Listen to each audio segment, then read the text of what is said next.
waaqayyo naaf godhe hedduudha. Isa keessaa garuu muraasa lafa kanatti waa waaqayyo naaf godhe dhugaa barbaade. Innis guyyaa roobiidha, guyyaa kadhataa ture. Baay'ee na dhukkuba ture durumaanii namatti naasoo abbaa manaa koo qofatu beeka. Baay'een ittiin rakkachaa ture baatii 3 ol ta'a. Kadhata sanarratti osuma dhaabannee kadhataa jirru kottu naan jettanii lafa kana dhufee lafa kana gaafa dhufu na waamtanii na kadhattanii ani waan tokko yoo toosinitti nimin waan taan itti rakkataa jiru sana waamtanii akkas kana kanaan rakkataa jirtaa naan jettanii innis dhukkuba gadaamessaati baay'ee qaamni koo kuni na oksisaa ji'a 3 ol ta'eera. Innis uffatatu na jalaa badee ani kanaaf akka ta'e addan baasne uffata jalaa na jalaa badee ture.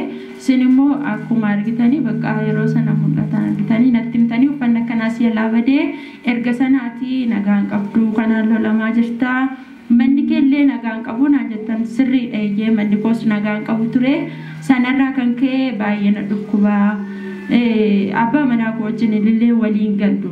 Sababni isaa ani dhukkubsattuudha waan hin ta'eef sireellee sadarkaatti adda baafannee ture.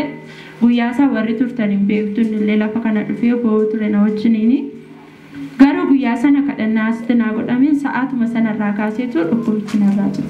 Galateeffadhaa fi Waaqayyoon bareechaatiin haleluuyaa. Maaliif isa dursa ani mana yaalaa dhaquuf baay'ee naqaanessi akkam jedhee akkan himadhu hin ulfaata. Nama beekutti baay'ee ulfaata. Anallee akkam jedhee akkan doktoratti himadhu waan naqaaneeffachiiseef keessuma kootti waaqayyootti hin bu'aan ture maaloo na furi jedhee fuula waaqayyootti deddeebiin hin bu'aan ture.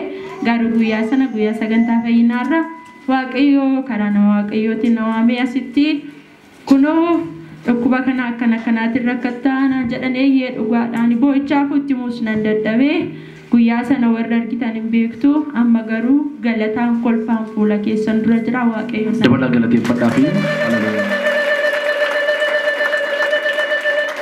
ergasii algaan keessan tokko ta'ee gargar ba'uun hafee hundumtuu hafee hundumtuu tooratti deebi'e. Galateeffadhaa fi maqaa barbaada. Inni kan biraa immoo eeggaddaa dhiyoodhuma kanas guyyaa sanbataa boodadhaan fakkaate warri dhukkuba bineensa adda garaatiin doorsifamtanii sodaattan yeroo jettanii yeroo baay'een ittiin lolaman hiriyoota kootti illee himeen ture yeroo rafuudha jedhu siree qarqara naannessee baatirii ibseen barbaadan ture waan boofti yookaan jawwee hin jiru natti fakkaata ture gaafa sana asitti waamtanii nama lama taanee as baanee Indu anaan jettan akkasuma ani guyyaa sanaa kaasee dura nan sodaadhan ture karaallee yoon deemu waanuma inni natti dhufu xeggii dallaafa yoon deemu nan sodaadhan ture garuu erga sanaati guyyaa tokko sodaadhees hin beeku argees natti dhufees hin beeku waaqayyoof haa galatu waaqayyoon na galateeffadha. Meesis harkoon kaafadhaa. Jawween bofi ollaa keessan taasisin doorsisu gaafa isin asii baatanii galtan gaaddiduu keessan hin addu. Mal jala kadu sadi jabalan hadu jada ayati okay durgaru alga ke jirawam jositi fakata endom ibsa qabsi sen barbada enna erga gafa datti si kadata me jalqabe sitti sumulatin be ko judani atis katib sadan barbaden betu tasuma guyya tokkoyu yaades folo godras defembe ko ega siwa tokkoyu durgaru bayi sarakkisa ara yeron duman barbadin rafno sodaadha wanti okay alkan ergalalte boda rafta fuula kolle yeron itti shafana dhuqaba waanuma baati manaa keessa natti buufanatti fakkaata baay'een sodaadhaan ture ergasii garuu hin jiru galata waaqayyo asuma hindu annaan galte madabdi eeyye ammas waan raajaa wanti ammammaatti sirrakkise zarii keessan irratti sinarti ba'a kan ta'e galgala kana du'eera Mesa galee jabaadhaan wanti na sodaachisu jedha. Wanti na sodaachisu. Arraa jalqabee du'eera jedha ayyaati. Waaqa ulfaatu dhugumsa garbiraa. Kan biraa immoo waa'ee abbaa manaa koo ture. Okay.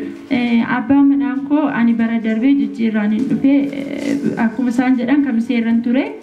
Hin beektu baay'een keessaan kamiseen akka itti dhufamu yoo waaqayyo nama gargaare malee baay'ee ulfaata.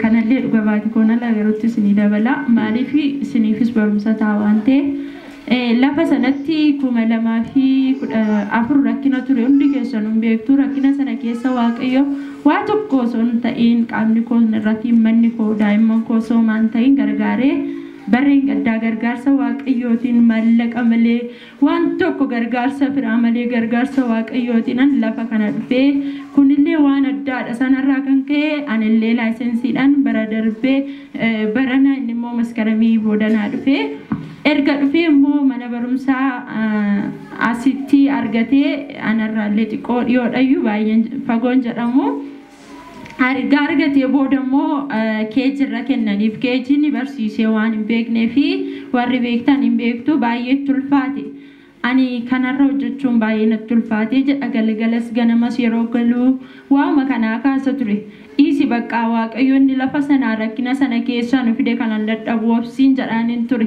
sanarraa kan ka'e yeroo hundumaa baqqaa mala dhabii hin bu'aa hin gadda ture fuula waaqayyootti deddeebii dhiisin jedhaan hiriyoonni isaa immoo akkas jedhuun bukkee deebi'anii qarshii kaffalii maaliif ijoollee dhufu ijoollee keessa hooltaa gara oliitti si dabarsinaa qarshii 2,000 kaffalii gatii caatii kaffalii jedhuun ture hin kaffaltuun jedhaanin tureen immoo sababni isaayyuu kaleessa inni lafa sanaa tolan fidee arrammoos keessaa sadarkaa keejirraa garaa kutaa tokko hanga 8ffaa si galchuu hin dadhabu matumaa jedhee baay'ee wal mormina ture guyyaa tokko galeetu ani waan biraa miti kana kaffalee yoon bahe maal qabaadheen ta'uun jedhan walitti buune baay'ee sanaan booda hin dhiisee hiriyaan isaa isa booddee jiru garuu kaffaluudha gaafa jedhu dhiisi haa kaffalee haa galu kan keemmoo waaqayyoon falmaan jedheen hin ture kadhannaa galgalaa deddeebi'aa ture isa kana osoo hin ta'in isa marsaa duraa guyyaa tokko waamaniitu kottuu jedhaniin as ba'ee jennaan sitti geeddarameera inni ati itti yaaddofte inni ati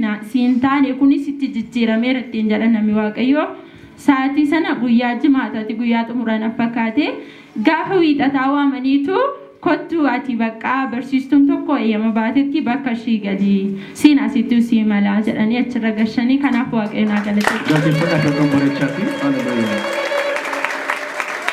maalifi waaqayyo maallaqa namaan barbaadu kunoo isaan caatii kaffalii birrii ammanaa kaffalii jedhanii garuu inni tola dhaqee galee kunoo kutaa 5 kutaa 6 barsiisaa jechuudha. Keejirraa ol siqee. Eeyyee inni gara booda immoo obboleessa koo ture gara lafa kanaa gaafa dhufu guyyaa tokko hiriyaa koo tokko bira deemee jennaan ishiin lafa kanatti na affeerte hin beekun tureen.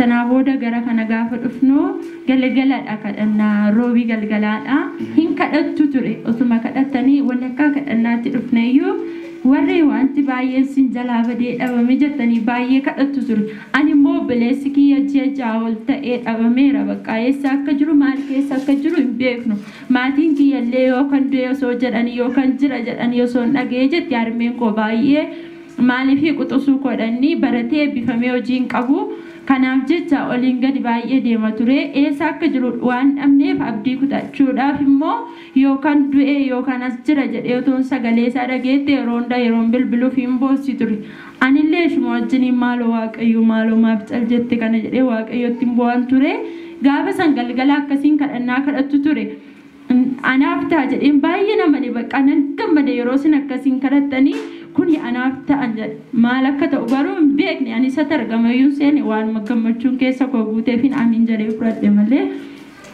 achi galee halkan sana bullee roobidhaa kamisa ganama ka'ennaan obboleettiin kiyya naa bilbilte irriba keessaan ka'ee naa bilbilteennaan ayyaantuu naan jette hoo jennaan bari sanyiinaa bilbilee imoodhaan naa bilbilee daa wajjin haasofneerra lafa jiru natti meera garuu rakkinaamaa keessan jira akkan dhufuuf haala naa mijeessinaan jedhee offee waaqayyo siyaa galatunni kaleessa jedhame sun kana dhadhee waaqayyoon galateeffadhee jemi qabbadee ture mee jemi qabna argina ji'a guutuu jiraasa du'a san beektan matuma warri yaaddoo akkasii qabdan boru ganama misiraachoo dhaga'aa.